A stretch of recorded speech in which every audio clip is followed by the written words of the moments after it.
Hey everyone! Today we're diving into the Refoss Smart Wi-Fi Plug, one of the most affordable ways to add automation to your home. At just $12.99. This little powerhouse works with all your favorite platforms including Apple HomeKit, Alexa, and Google Home. Let's get started. Opening the box, you'll find the smart plug itself, plus a simple instruction manual. There are no complicated adapters or extra parts to worry about. Everything you need is right here. Let's unbox this beauty and get it ready to use. First things first, grab your smartphone and download the Refoss app or the Smart Life app from your device's app store.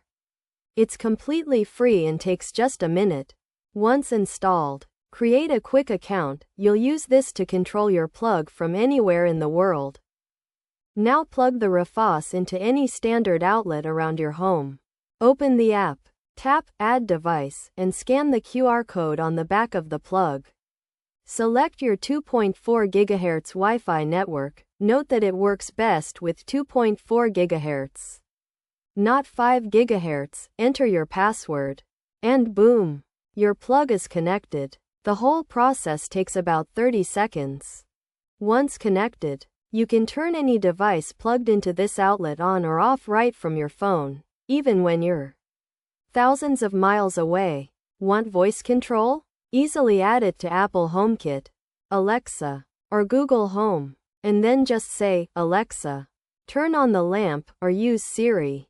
It's that simple and incredibly convenient. This is where the Refoss really shines. You can set timers to turn devices on and off at specific times, perfect for coffee makers or holiday lights. The away mode feature is fantastic for security. It randomly turns lights on and off to make it look like someone's home while you're on vacation. Peace of mind for just $12.99.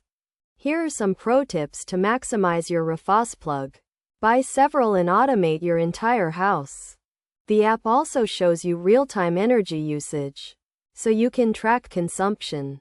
Create scenes to control multiple devices at once, like a bedtime scene that turns everything off. The possibilities are endless. Thanks so much for watching. If this tutorial was helpful, please hit that like button and subscribe for more smart home gadget reviews and tutorials. Drop a comment below and let me know what device you're planning to automate first. See you in the next one.